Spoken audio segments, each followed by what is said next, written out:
Hello world, I'm here for another revisit of the 12th episode this time of my Chess Killer Tips podcast that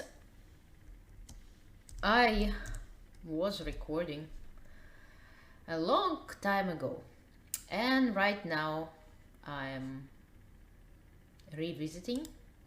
My goal is to revisit every single one of the 64 episodes that have been recorded from July 2007 to August 2009.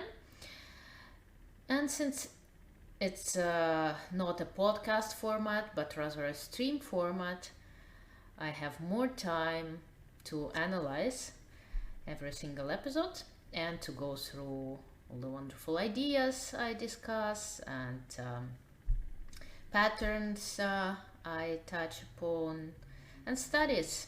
And let's get going. Let's first listen to the 12th episode of my Chess Killer Tips podcast, and then we'll discuss it in a little bit more detail. So here we go. Welcome to Chess Killer Tips, brought to you by ChessQueen.com. Here's your host, Alexandra Kostyniuk. This is a nice study by Schultz from 1941.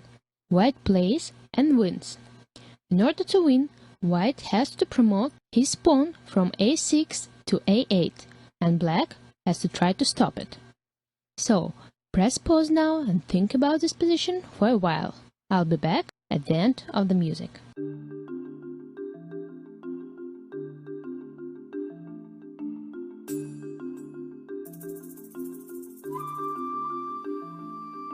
I am back. White wins in this position by playing knight f4 check. Black has to take on f4 since his rook is attacked. And here, after rook takes f4, White has a wonderful move bishop d7.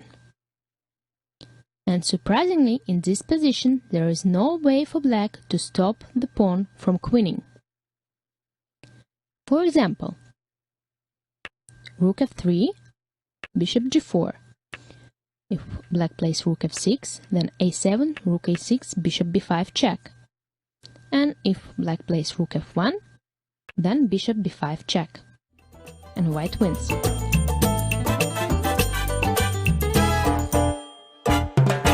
In your games, pay attention to advanced pawns. The closer they get to queening, the more dangerous they become. Thanks for watching the Chess Killer Tips podcast. Send your questions and comments to Alexandra at Kostyniuk.com.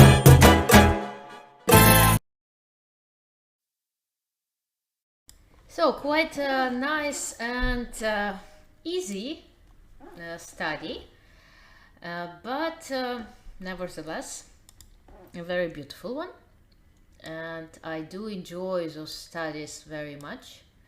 Those few pieces studies and studies.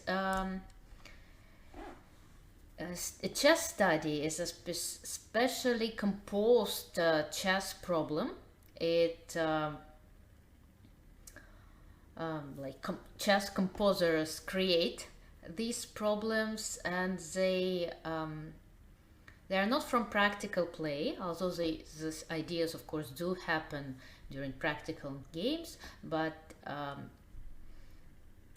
I've solved many of studies, and I do enjoy solving them if they're not too difficult to crack. And this particular study that I discuss in the 12th episode is a very cute one. So let's go over this study again. So White's goal is to promote this pawn, and it seems that pieces are so far away from this pawn that and so misplaced that it's not likely to happen. But in fact, white wins with a very nice knight sacrifice. And after rook takes a4, the idea behind the sacrifice is to play a7. Oops, sorry. Is to play bishop d7, of course, first. Very nice, quiet move. And surprisingly, the rook is not able to stop this pawn. There is no way for this rook to get behind it or to get to the a file, and this kind of chess geometry, of course, amazes me every time I see it. It's quite easy, but look at it. The rook is such a strong piece, but how to get to the a file? Every time it tries to get there, it gets stuck or it gets lost. If I try to get to a6, and after a7, rook a6, the rook will be lost by this double attack. If the rook goes via f1, it's lost because of bishop b5. If it tries to get to a3, then again some problems comes from this bishop. So there is no way for the rook to stop this pawn, and even though it's black to move, and even though it seems that the whole board is is empty, but white wins. And again, it's a very cute study. I tried to, rook b4 doesn't work as well because unfortunately for black, after a7, this pawn keeps under control this square, and this bishop keeps under control these two squares. And well, this bishop does a lot of things, right? It does control so many important squares, and all the intersections that are important are also kind of being controlled by this bishop. And I tried to find a pawn march destroyer. Thank you so much for subscribing again, for resubscribing.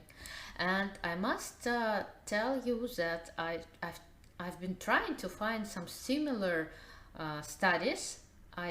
I didn't succeed this afternoon. Maybe if you know some ideas or some similar studies, you can later on post a comment on my YouTube page. I'm gonna post this stream on my YouTube page as well, and I will be very happy to discover them.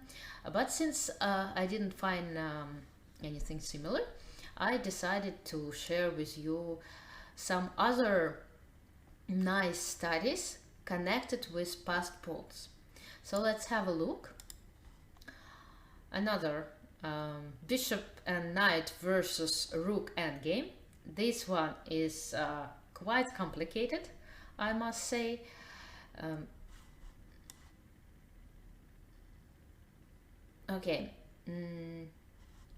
This one is quite complicated, and it seems that, well, white bishop is under attack, but since I have a bishop and a knight and two pawns, it seems that white should be winning.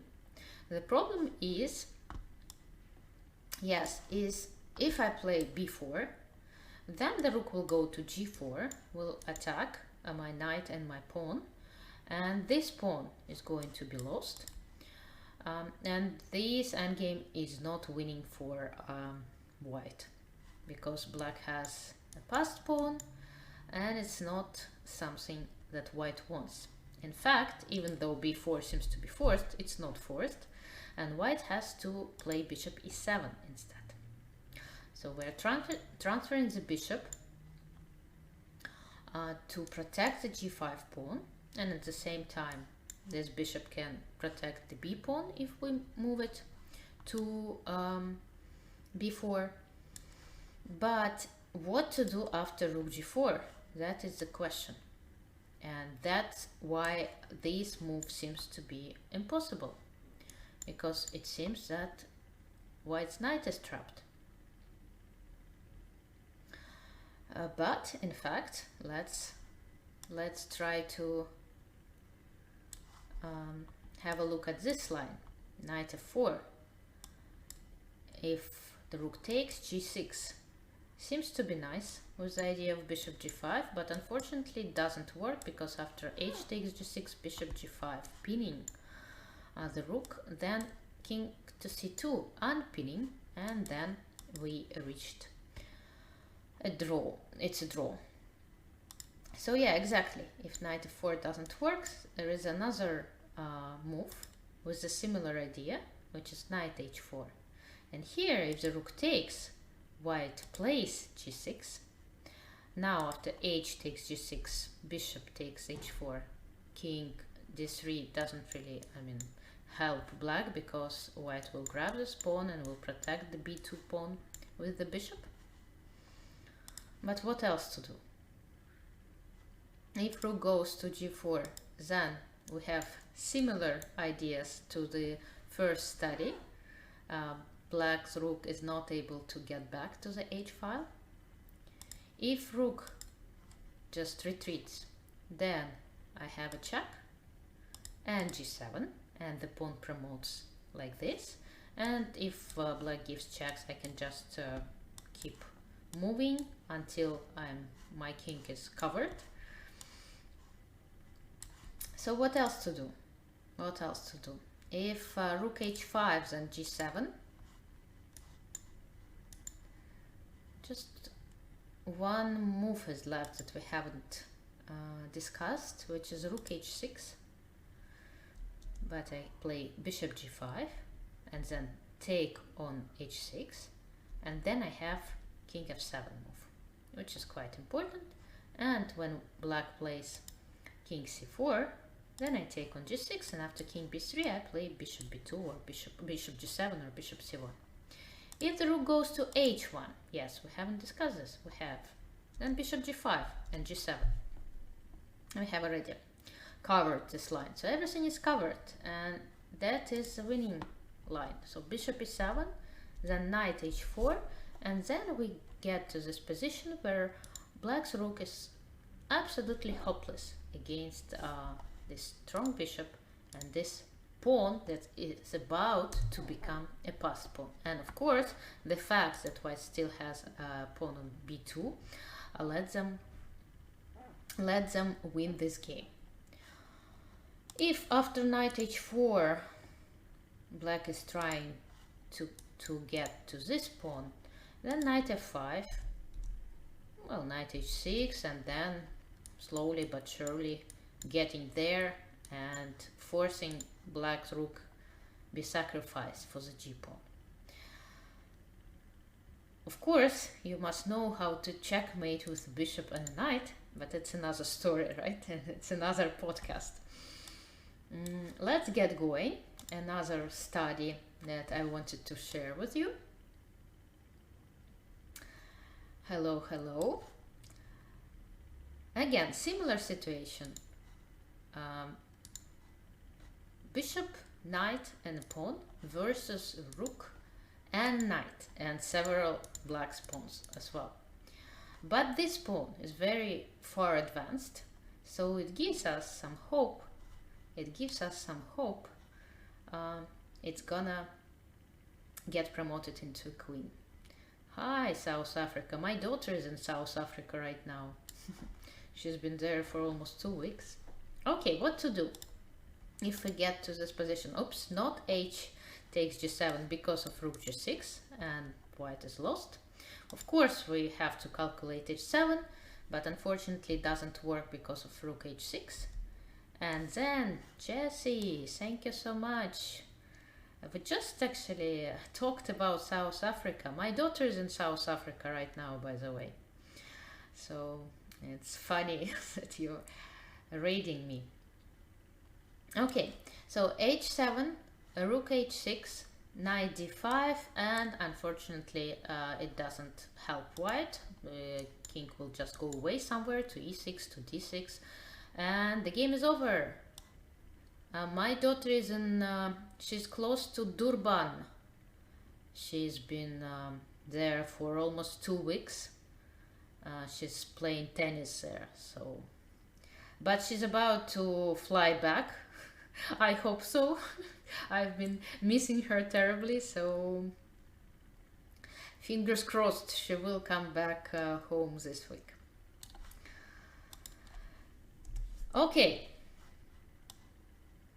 So h7 doesn't work, h takes g7 doesn't work, but the pawn.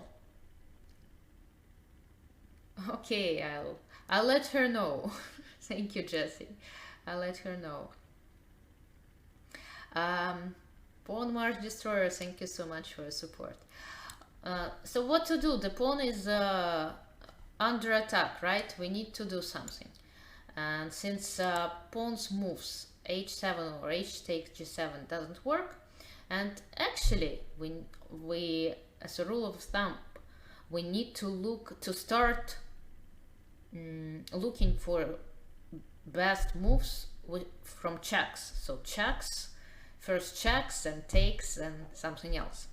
And here we have two checks, bishop c5 and knight d5. Bishop c5 doesn't help us a lot because of king e8, and then again same story, h7 rook h6 or h takes g7 rook g6, so it leaves us with knight d5 check. And knight d5 does change the situation quite a bit, because if the king goes to the 6th rank, to d6 for example, then we have h7 and there is no rook h6, right? If the king goes to e6, same story, h7 or even knight f4 and h takes g7. Actually, I think I can, no I can't take on g7 here because of king takes d5 and then rook g6, so I should be careful. Okay, what if the king retreats to the 8th rank? Let's analyze it step by step. It turns out that if the king goes to d8, or actually any squares on the 8th rank, it gets to a checkmating net, and it's not that obvious. h7, rook h6, bishop b6, and if king c8, then knight e7, suddenly it's a checkmate. That's why this knight was put to b8. What will happen if the king goes to e8? We will discuss it in a little bit, in a little moment.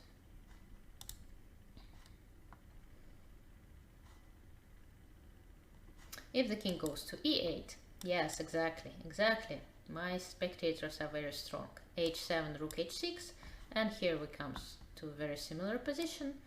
Here we go, knight f6. Suddenly, despite the fact that this f6 square is under such a huge control by black pieces, it doesn't help, because the rook, if the rook goes there, then the pawn will be promoted.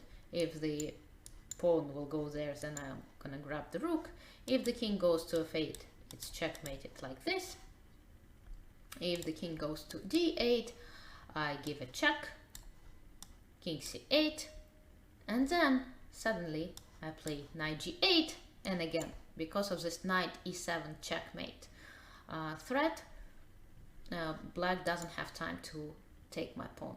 They need to take the bishop or play rook e6, but then my pawn will be promoted, and fingers crossed I'm gonna win this game. And the main line of the study goes by king f8, but then h7, rook h6, and again knight f6. There is a last trick to avoid. It's very tempting to play bishop c5, right? It's very tempting, and with the idea after king e8 to play knight f6. But unfortunately, after bishop c5, d6 will happen, and here there is no checkmating threat anymore, and this position is good enough only for draw because of rook g6 and back to h6. So one needs to be careful and not start with bishop c5, but continue with knight f6. Again, this knight f6, and again I'm threatening to give a checkmate. And there is nothing black can do about it. If d6, then I play bishop f4. And I take and give check and take the rook and promote the pawn. If black tries to protect the square with the knight, then again bishop f4. And if the king moves, I play knight g8. If black tries to protect the king with the knight from here, then it doesn't really help, right? It doesn't help, we know what's gonna happen. Hooray! That's how white wins here. Yeah, exactly.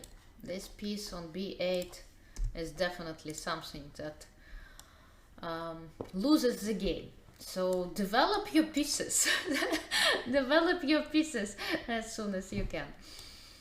Anyway, let's get going. That was another study. Not very difficult, right? Not very difficult. But quite beautiful. And now we're going to get to more complicated ones. Although this one, I don't know if we can say that it's complicated or not.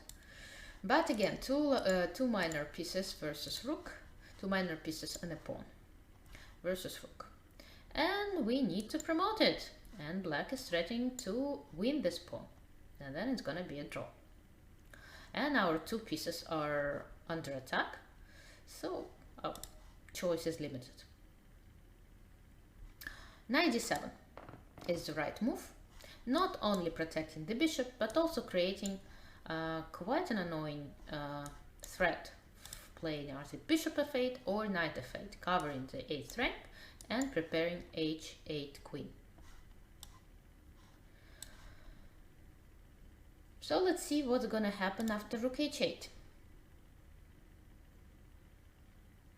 Yeah, the problem here is that I simply go to a3 and I'm threatening to play bishop b2 and rook h7 doesn't work because of this fork.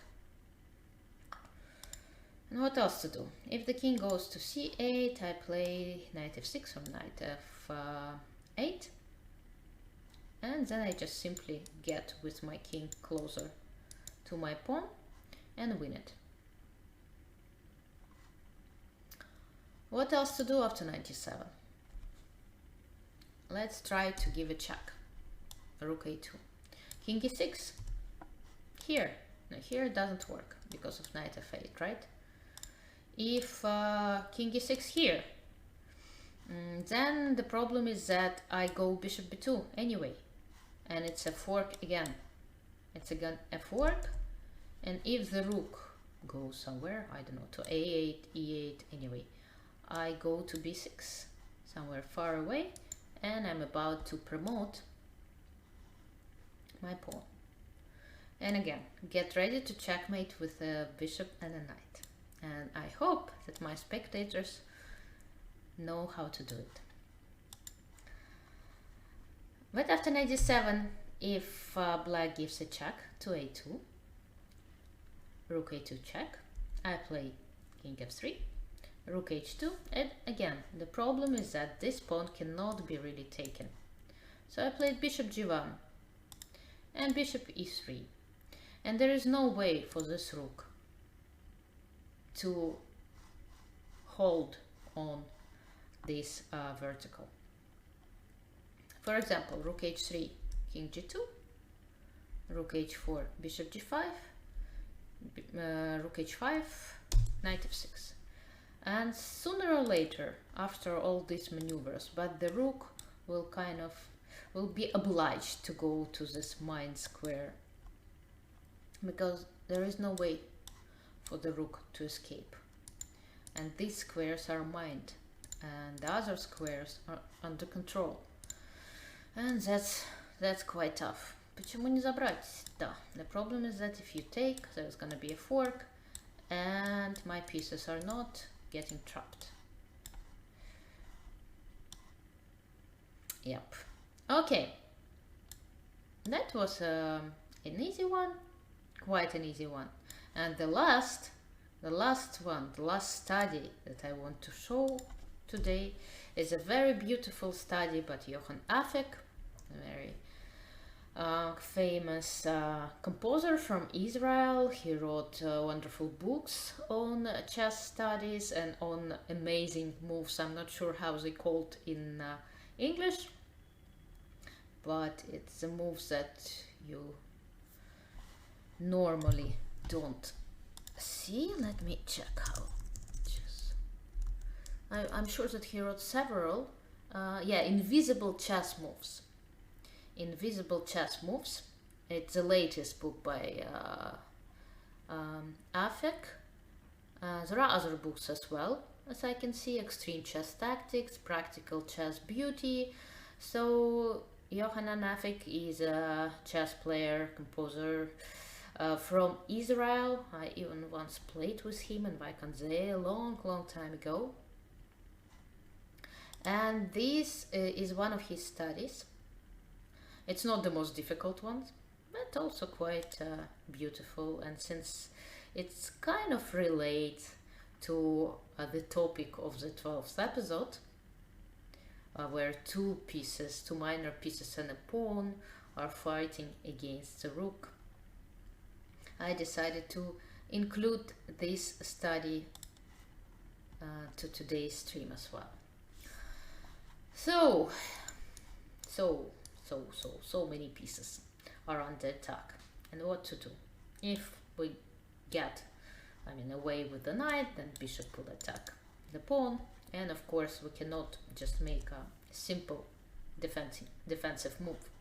And again, as I said today already, as I mentioned today already, and as I'm gonna mention many more times in the future, when you're looking for your next move, the first thing that you must do is to start considering all possible checks.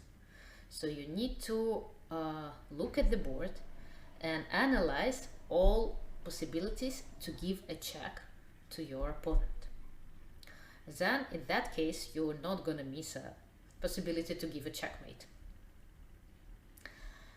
And then you should also consider all takes, and of course when you consider checks for yourself, you shall not forget about checks for your opponent. But it's like more complicated, and let's start with checks. Here white has two possibilities to check as king. Of course bishop a3 is a silly one, so let's analyze what's gonna happen after bishop h6. It does look well, it does look good, because it gets black's king closer to the corner, and we know that in order to give a checkmate, it's easier to checkmate the opponent's king if it's in the corner. And again, king g8. Now we analyzing this position, and we see that we have two more interesting checks that we can give that will lead black's king to the corner. Knight e7, king h8 doesn't really help us a lot, because there is no way to improve our position after that. But after knight f6, king h8, we have three pieces that can take part in this attack. Two pieces are doing great so far. The knight is trapping the king, and the bishop is also cutting him away from escaping this corner. But this guy is not doing anything just yet. So king e7 is a nice move to consider. And the idea here, well, king f8 or king f7. If the bishop goes away, then I play king f8, and I am about to checkmate the king. So the rook needs to take on e6. And now let's see what's gonna happen now. If I take on f7, then unfortunately for me, rook a7, king f8, and I'm not really threatening to give a checkmate, right? Knight e8 and bishop g7 is a threat, but black has a very strong move g5, and the idea is that after knight e8, rook f7, it's suddenly a stalemate.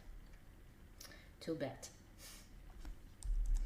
And if I play bishop takes g5, well, then there are several ways to make a draw. one of them to play h5, or just give some checks and escape. Okay, is there something else we can do? King f8. How does this change the situation? How does this change the situation? Because if king takes on f7, we know that rook a7 and g5 will follow. But is there something else to do apart from king takes f7? Any ideas? Yep, very nice. Very strong spectators I have. Yeah, knight e8, surprisingly. A very beautiful move. Just an amazing, this invisible move, right? One of those invisible moves that you can easily miss when calculating or when trying to solve the study. Well, bishop takes e8 will just lead to a beautiful checkmate, and the problem is rook takes e8. Yeah, and there is no other way to protect black from being checkmated. And the problem with rook takes e8, king takes f7, then bishop g7 is still a threat. And after rook e7, king takes e7, well, white wins. And even if they would have the h-pawn, right? Because the square is black.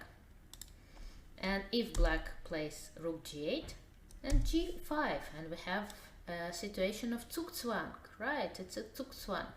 Any move that black will make the his position worse. So it's a classical example of Zugzwang. Yeah, very nice. And what's worse, that even rook f8, beautiful rook f8, doesn't help, because after bishop takes f6, this pawn, bishop takes f8, this pawn can move. It can go to h5 or h6. It's not a stalemate, unfortunately, and it's not a fortress either. And of course, if the rook goes away, yeah, then you know, bishop g7 checkmate will happen. Well, that's it for revisiting episode 12. I hope that you enjoyed it. I hope that you enjoyed it. For those who will be watching on YouTube, it's gonna be the end of my podcast, of my YouTube video. But with my spectators on Twitch, I'm gonna continue a little bit. We're gonna discuss more things.